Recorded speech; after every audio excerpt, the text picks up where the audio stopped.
All right, what's up, everyone? And now I'll be recapping episodes 5 and 6, and I have to say, we're back on track. Oh my god, those last two ones from 3 and 4 scared me, but I feel like we're kind of back on the right track now.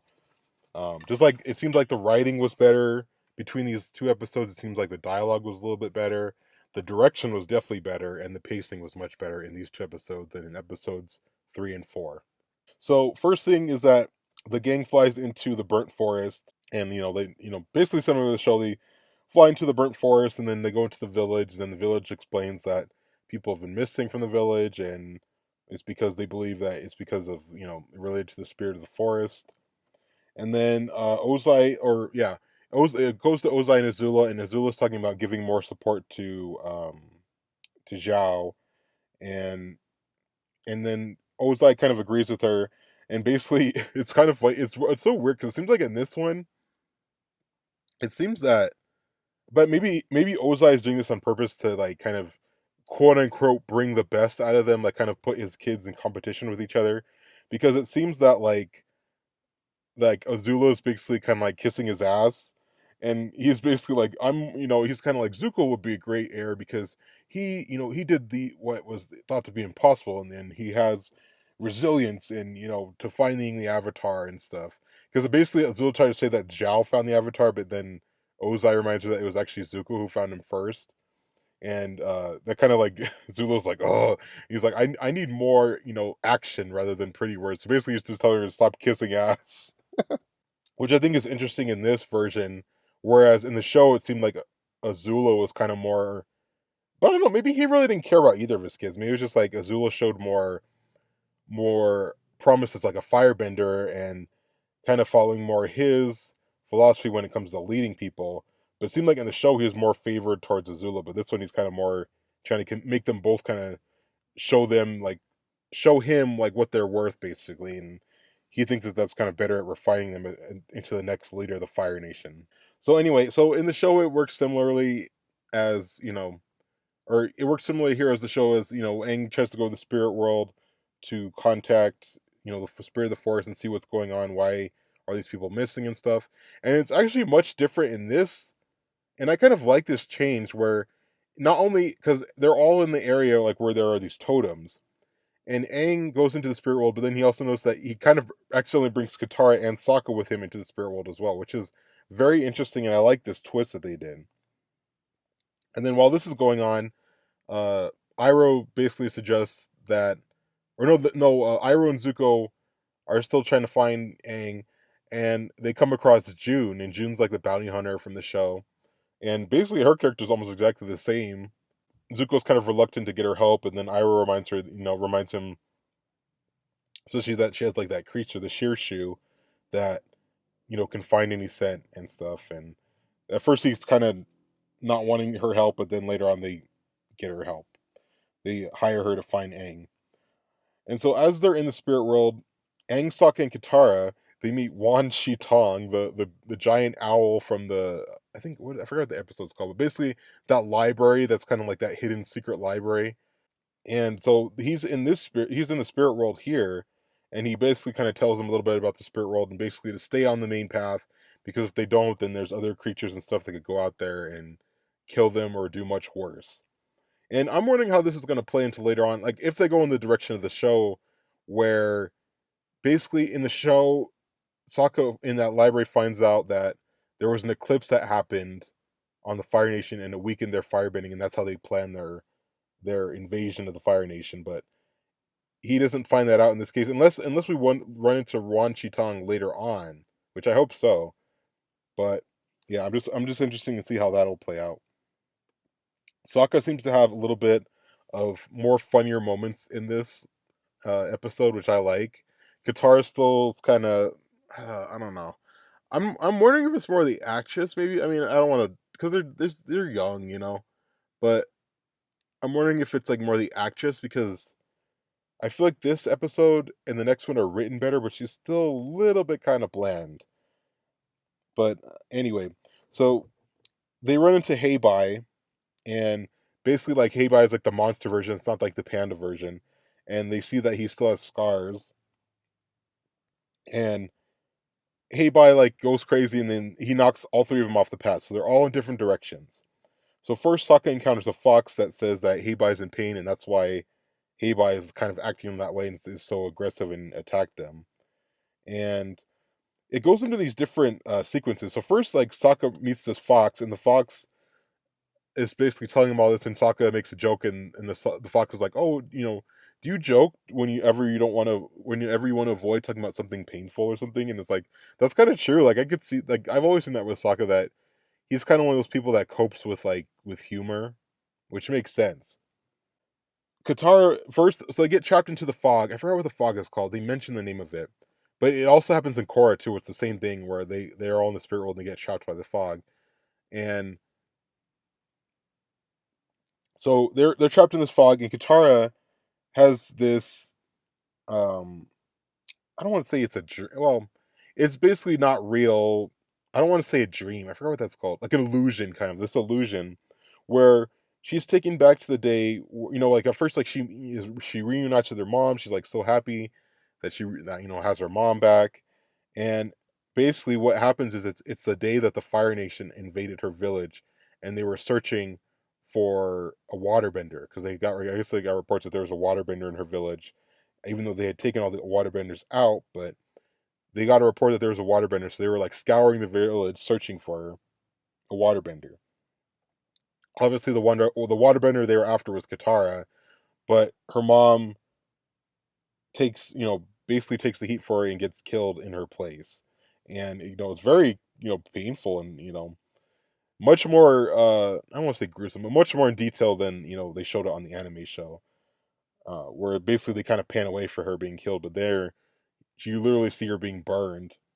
Basically, as a result of this, it's all basically a plot, or not a plot, a plan of Ko, the face stealing creature from the original series, and I like how he looks in this, and yeah, it looks awesome. So basically, like what he does is like he traps people in this fog, and they kind of get stuck in it, and then like he takes them back to his lair, and then like he eventually eats them. So then we go to Sokka, and he has a dream about like the day that he passes his ice dodging trials, and at first like it seems like his father Hakoda and Bato, they're like proud of him that he passed, but then as soon as Sokka goes out and does something, he like hangs back and he overhears his father and Bato talking about, oh, he's not worthy of being a leader. He's not worthy about having people's lives in his hands, and he barely passed that trial. He almost got us killed if it wasn't for you guys. And then like it's kind of like each of their own. They each get sent into their own worst fear, and they kind of have to confront these deep seated fears that they have within them. And that's one of the things that Wan Shi Tong talked about is like, you know, you have to stay on this path because you can find truths that may be very painful. And I think that is exactly what happened. Is that they kind of get plunged and are forced to confront and face either deficiencies they have or things that they like deep seated fears that they have that they're always carrying around with them. I like that as well. And then initially, Aang's dream is that he's sent back into the air temple and that everything is fine, but he immediately doesn't fall for it, and he ends up in Ko's lair. Like he actually ends up face to face with Ko. Ko's like, you stole something from me, and are you here to give it back? And he's like, I don't know what you're talking about. And Ko's like trying to go after him, and Aang runs away from Ko's lair. And while running away from Ko's lair, Aang finds that house because Wang Shitong talked about that if you stay on this path, that there's a hut up here that can help you with the answers that you seek. And Aang goes into the hut, and it turns out that Monk Yatso is there. And Aang's like, no, this isn't real. You're not real. But actually, it is the real Monk Yatso. And Monk Yatso is basically saying that he didn't move on to his enlightenment because I guess that's what the Airbenders believe, that after they die they move on to enlightenment, and kind of there's like a cycle within them, and that he doesn't move on from the enlightenment. He didn't move on in enlightenment because he was waiting for Aang, and that he knew that maybe sometime that Aang might need his help. That basically Monk Yatso kind of gets him to realize that that Roku was the last one who dealt with Ko, and that he has to go to Roku's temple. And on the way out, that on the way out, on as Aang is leaving, Monk Yatso is kind of telling Aang that it's not his fault, and that basically that if he was there that day with them, that he would have been killed along with them. And you could just see kind of like the relief in Aang's face, and I like how the actor did that, where he just showed this relief because it's obviously something that's not only in the back of his head, but that he's heard from people, right? Like he heard it from Kyoshi, he heard it from Boomy, he heard it from certain other people that he's come across, that you weren't there, that you left us when we needed you the most. But and it's kind of like how I said in the first review that I did, that even if Aang was there, he probably wouldn't have even survived. Like unless he was in the Avatar state the whole time, he probably would have gotten killed too. Anyway, so as Aang is heading towards Roku's temple, Monkey Yatso has a great monologue about letting go of certain things and letting go of pain and things that people carry on. And I mean, I really don't have any complaints about this episode. I thought this was a great episode. I like the concept of them going into the spirit world, all of them, which is different than the show, and going into more detail about each character having to face their own perceived shortcomings and face their own deep-seated fears that they have about themselves. And I like that in this episode. Okay, episode 6. This episode, I have to say, is probably my favorite episode so far. I liked episode 1 and I liked episode 2, but I have to say, out of everything so far, this is probably my favorite episode. I liked how it was written. I like how it goes back and forth between the flashbacks and current time. And I really like how just some of the dialogue in this. So first, Zhao gets promoted to admiral because at first, like, Zuko's telling him, "Hey, we need to go on this course." He's telling his crew, "We need to go on this course," and the crew's like, "We can't follow your directions because we're following the directions of your superior." And he's like, "Superior's like, I'm the prince. What are you talking about?" And apparently, because of what happened last episode with Ozai and Azula, Zhao is promoted to admiral, and basically kind of Zhao's kind of like taking over this hunt of the Avatar, which pisses Zuko off, and understandably, because this is my only chance, and I'm being undermined by this guy. So after Zhao leaves and tells him this and kind of rubs it in his face, Zuko's like, go on the original course, and the crew's like, we can't, and then I forgot what Zuko said. He like tells him off for it, everything storms off. And Iroh's like, you really should, have more loyalty. You guys have been together for 3 years with us, and they're like, we can't have any loyalty to him. He treats us horribly, and he doesn't understand. What did he say? He's like, he doesn't understand sacrifice. And Uncle Iroh hints at that Zuko deserves their loyalty because he knows about sacrifice more than they know.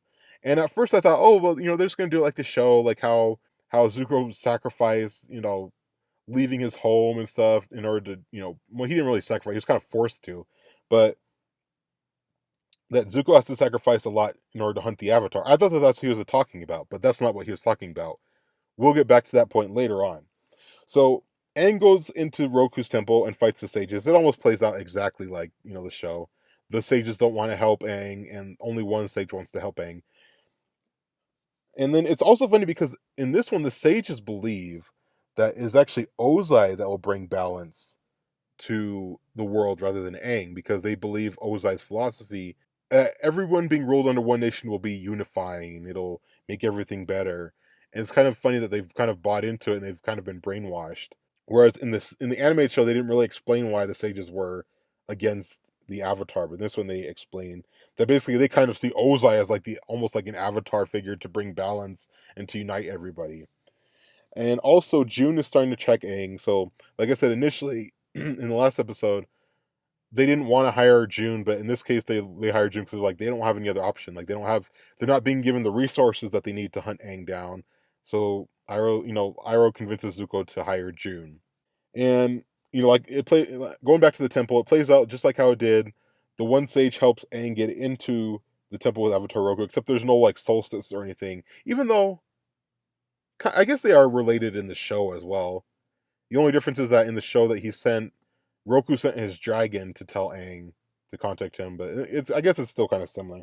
Anyway, so the sage is holding off the other sages from getting into the room, where the statue of Avatar Roku is.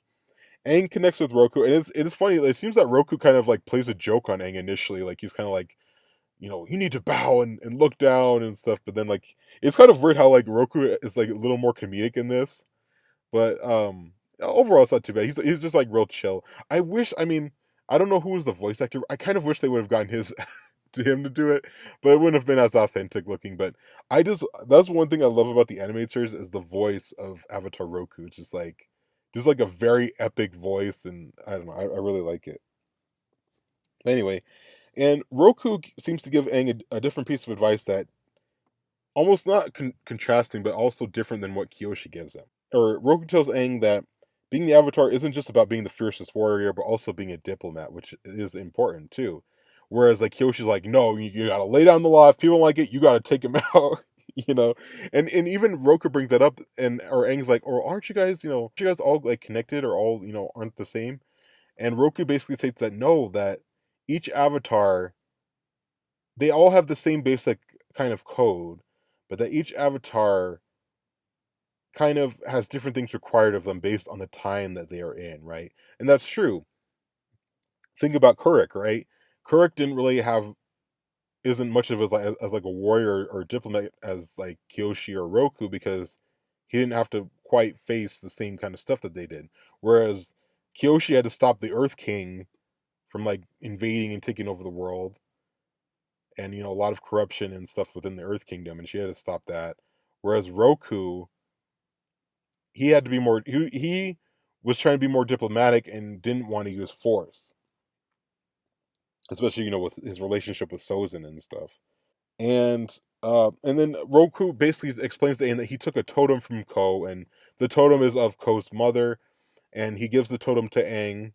He also and Aang mentions that I gotta get my friends out of there, and I like this that Roku mentions to Aang that his friends could be a liability, which is coming from his own experience, where it was basically his friendship. I mean, it kind of is true that his friendship with Sozin was basically his weakness and kind of what caused the Fire Nation to eventually get more powerful and to take put their first strike on the war to take out the air nomads. That basically he's thinking that if he took out Sozin, that wouldn't have happened, which most likely is true, but maybe it wouldn't have happened. Maybe it would have happened regardless. So after Aang meets with Roku, he goes out into the temple and he sees that all the sages are on the ground, and he's like, "What happened to them?" And they're all paralyzed because June actually already got there. I forgot to mention that she found a piece of his, what is that called? I forget what his. I'll lack of better terms, his shirt. She finds a piece of his shirt like in the tree, and the Shirshu finds it. That's all the Shirshu needs. They immediately go to the temple and paralyze everyone, Aang included. And I also like this dialogue that June has with Aang. Aang's like, I need to go, you need to let me go, I need to find my friends. And then she's like, oh, you're the Avatar, huh? And you know, I don't think that the world really needs balance. Is that more that you gotta let everyone fight with each other and just take the scraps after. Though I like the world the way it is. It's just funny how she is.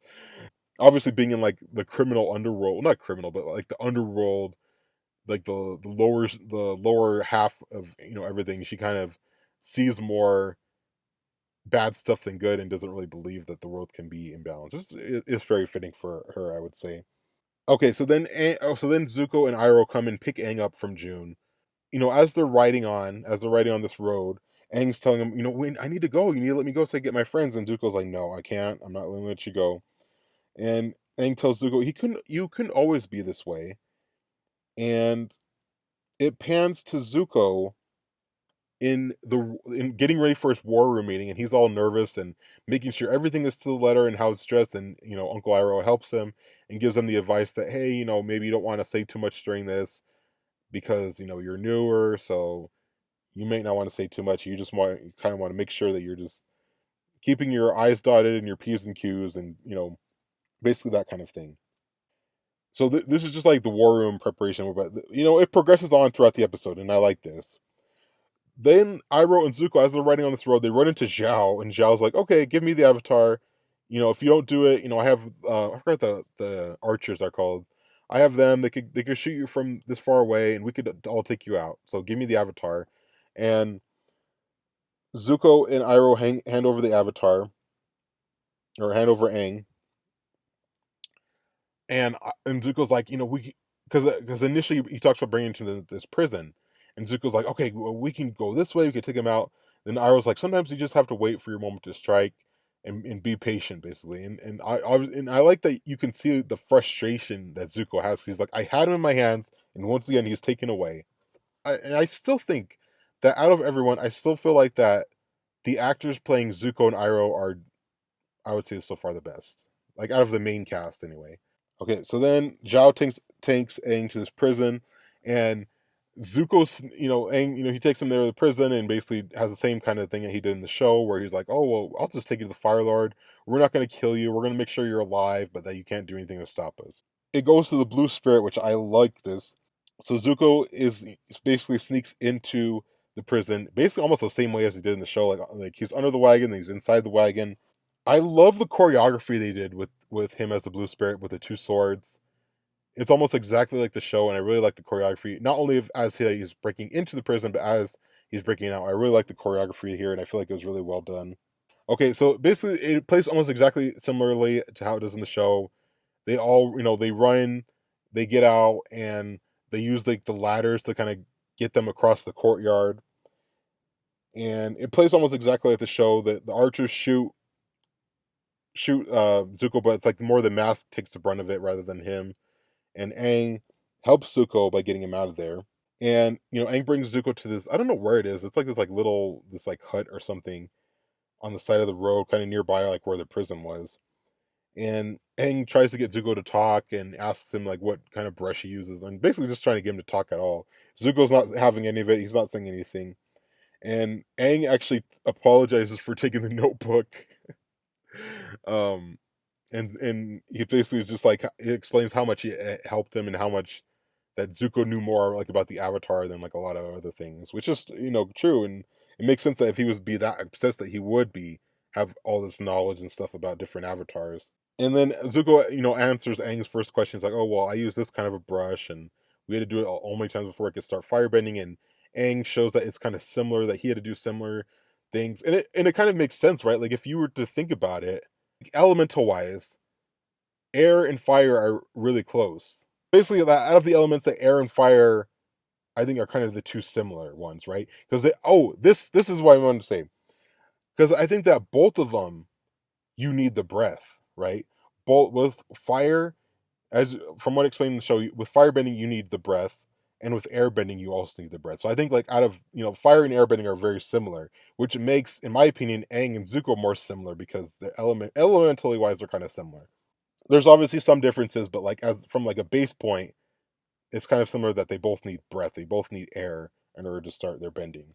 So then like as they actually start connecting and talking a little bit, and Aang tells Zuko that like because basically Zuko explains to Aang that like once I capture you, I could be on the right path to being the heir to being the Fire Lord, and Aang's kind of like, why would you want to be the Fire Lord? And eventually Aang kind of sends that, oh well, that you I think that you could be a better Fire Lord because you could show more compassion. You could kind of change the way things are going.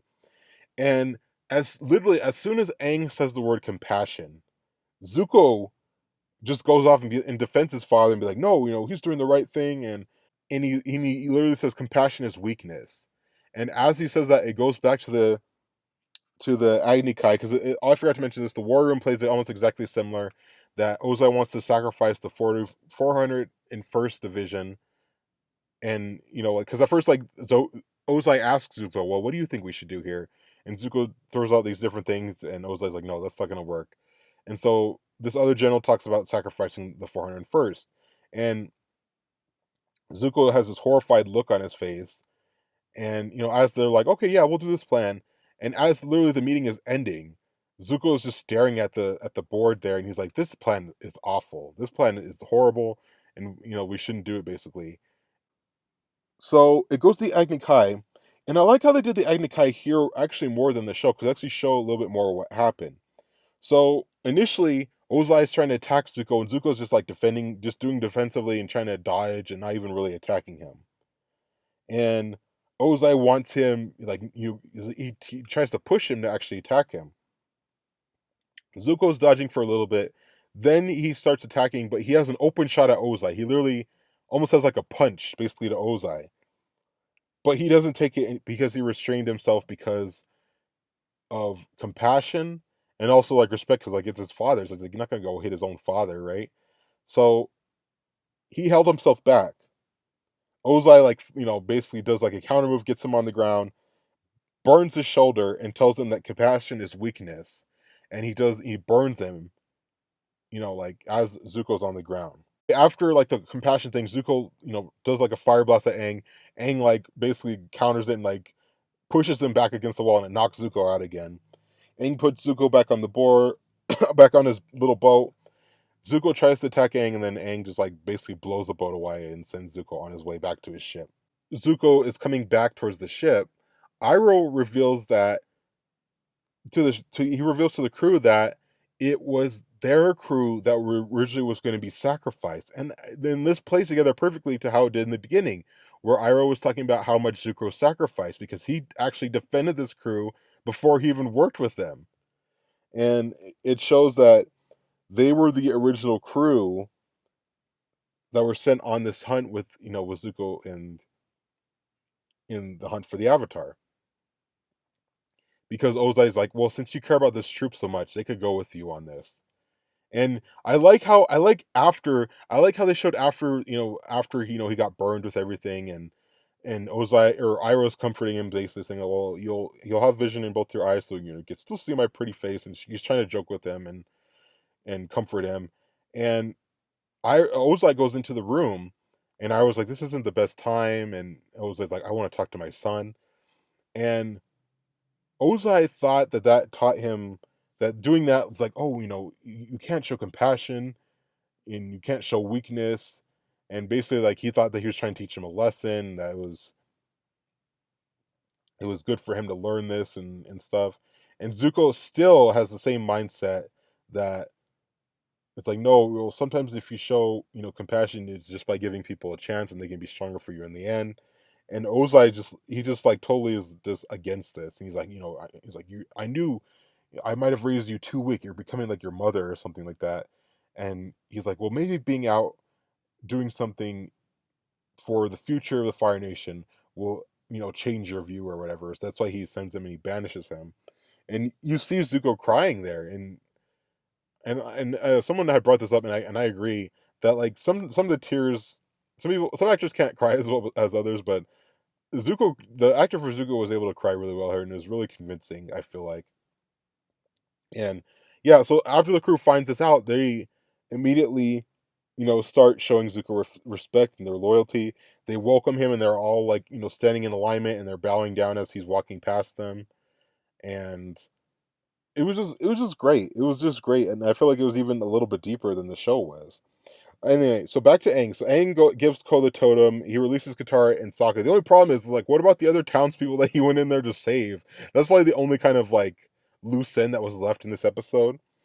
Um, but in the spirit world, as they're making their way back, Aang returns to the hut and see that Gyatso's gone, and he's saddened by this, and I think Gyatso knew that as soon as he saw Aang that he would have to leave.